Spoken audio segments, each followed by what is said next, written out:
Merci de nous choisir ce jeudi 30 octobre 2025 pour être informé de la situation sécuritaire de l'Est de la République démocratique du Congo, où les combats se poursuivent entre la coalition RDF M23 et les patriotes Wazalendo dans le territoire de Rutshuru, Walikale, Masisi, Nyiragongo, alors que les deux parties sont toujours à Doha pour poursuivre aussi les négociations, mais sur le terrain, rien ne change.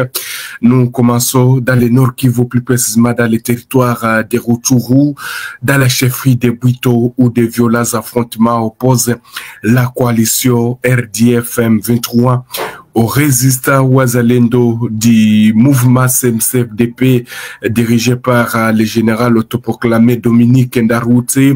Depuis la matinée de ce jeudi 30 octobre, ce combat qui se déroule dans cette région de Kiyeye, c'est au niveau du village Kiyeye où ces affrontements se passent, et ces affrontements qui opposent cette coalition RDF M23 aux patriotes Wazalendo.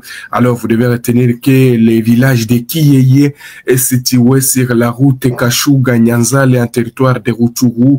Là nous sommes dans la province du Nord Kivu.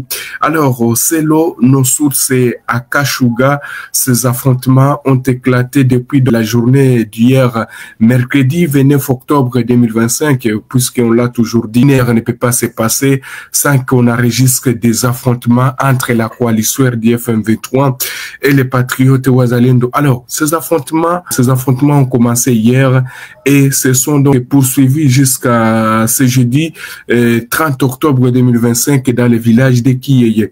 Ces affrontements ont momentanément secoué les habitats d'Ibouga. À pareil Bouga, il y a la route de Kashuga-Nyanzale reste à ce jour fermée à raison de la précarité de la situation sécuritaire. Quelques tirs sporadiques sont encore entendus dans cette partie de la chefferie de Bwito pour l'instant. Il est difficile de dire qui contrôle certaines zones où les combats se poursuivent, mais vous devez retenir que les Wazalendo, ce sont eux qui contrôlent Kiyeye, puisque ce n'est pas la première fois que la coalition RDF M23 tente de récupérer Kiyeye.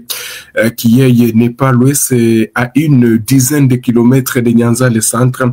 Il n'y a pas de cela où les Wazalendo réussissaient à ramener même les combats autour de Nyanzale en quittant Kiyeye, puisque à Kiyeye il y a une grande base de Wazalendo.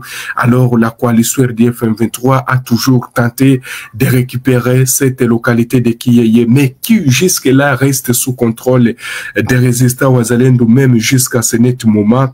Toutes les activités agricoles sont paralysées à raison des affrontements violents qui se poursuivent dans cette partie du territoire de Rutshuru. Vous devez retenir que ces combats interviennent quelques jours après des échanges de tirs entre ces mêmes belligérants au niveau du village de Macha, dans la localité de Mouesson, en territoire de Masisi. Les combats qui se poursuivent chaque jour. Du lundi au dimanche, les Wazalendo font face aux attaques de la coalition RDF M23 et les combats se poursuivent. La coalition RDF M23 tente toujours d'éteindre les zones d'influence, alors que les forces de Wazalendo aussi ne parviennent pas à laisser qu'elles soient attaquées par cette coalition. Les Wazalendo se défendent pas mal et ils causent toujours des problèmes à la coalition M23, malgré que cette coalition RDF M23 est en train de renforcer toute les lignes de front pour faire échec aux Wazalendo. Les Wazalendo n'ont jamais cédé, en tout cas, à toutes les attaques de la coalition RDF. Les Wazalendo n'ont jamais croisé les bras. On les attaque et aussi répondent farouchement aux attaques de la coalition RDF M23. Alors, dans les territoires voisins de Masisi, qu'est-ce qui se passe aussi? Vous devez retenir encore trois éléments RDF M23 se sont rendus au mai de Wazalendo. C'était à Remeka. Vous devez retenir qu'il y a eu beaucoup de réductions de cette coalition RDF, une réduction massive toujours qui s'observe ces derniers temps dans les rangs de la coalition RDF M23. Cet événement s'est passé dans le groupement Ofamando premier. Là, nous sommes dans le territoire de Masisi au Nord Kivu.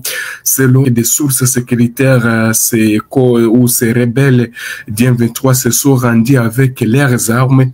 C'est c'est le deuxième groupe de rendus après celui du lundi dernier. Je vous le disais même que le lundi dernier, il y a eu dans notre groupe qui était venu se rendre aux forces armées de la République démocratique du Congo. Chers téléspectateurs, c'était toujours les membres de cette coalition RDF qui ont fait leur reddition auprès de Wazalendo dans la même zone. Ça devient maintenant 23. Le nombre de rendus de cette coalition RDF depuis le début de cette semaine à Remeka. Vous verrez qu'il y a beaucoup de difficultés ces derniers temps du côté de la coalition M23. Beaucoup de leurs militaires sont en train de se rendre aux résistants Wazalendo. Ensuite, les Wazalendo aussi sont en train de les remettre aux forces armées de la République démocratique du Congo. Les 3 derniers rebelles sont encore à Remeka en attendant d'être transférés auprès des autorités militaires à Busurungi qui, à leur tour, devront les envoyer au commandement de la 34e région des FARDC à Walikale. Vous devez retenir qu'on est en train toujours de transférer ces rebelles du M23 soutenus par l'armée rwandaise au niveau de Walikale. Mais les Wazalendo continuent toujours à mener la pression sur la coalition RDF M23. Et d'ailleurs, hier, si vous nous avez bien suivi, les ministères de la Défense et anciens combattants a répondu aux accusations de la coalition RDF M23. Le ministère de la Défense nationale et anciens combattants a suivi avec attention les derniers communiqués contradictoires des rebelles de l'AFC M23 soutenus par le Rwanda, prétextant la violation du cessez-le-feu par les forces armées de la République démocratique du Congo. Ces communiqués traduisent leur intention manifeste de saboter les processus de Washington et de Doha, comme ils en ont l'habitude. À ce sujet, le ministère de la Défense nationale tient à porter à la connaissance de l'opinion nationale et internationale les précisions suivantes. 1. La République démocratique du Congo continue à subir l'agression de la part de son voisin le Rwanda sous les couverts de l'AFC M23 en dépit des processus de paix en cours et de la main tendue de son Excellence Monsieur le Président de la République, chef de l'État, commandant suprême des forces armées de la République démocratique du Congo. 2. Contrairement aux allégations contenues dans leur communiqué, il s'observe un renforcement des dispositifs de la coalition rebelle, tant en hommes qu'en matériel provenant du Rwanda, ainsi que des attaques répétées des positions des forces loyalistes. 3. Dans les zones occupées, les populations subissent des atrocités et des graves violations des droits humains. Ces dernières sont utilisées comme boucliers humains par l'agresseur. 4. Le gouvernement de la République a le devoir sacré de protéger la population et ne peut en aucun cas la soumettre à une quelconque souffrance de plus. Sa préoccupation majeure demeure le rétablissement de l'intégrité de son territoire. 5.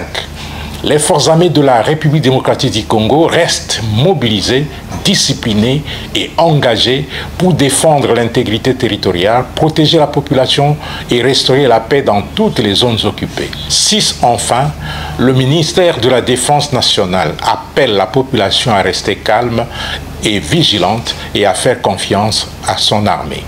Nous sommes arrivés à la fin de cette édition. Merci à vous de nous avoir suivis jusqu'ici.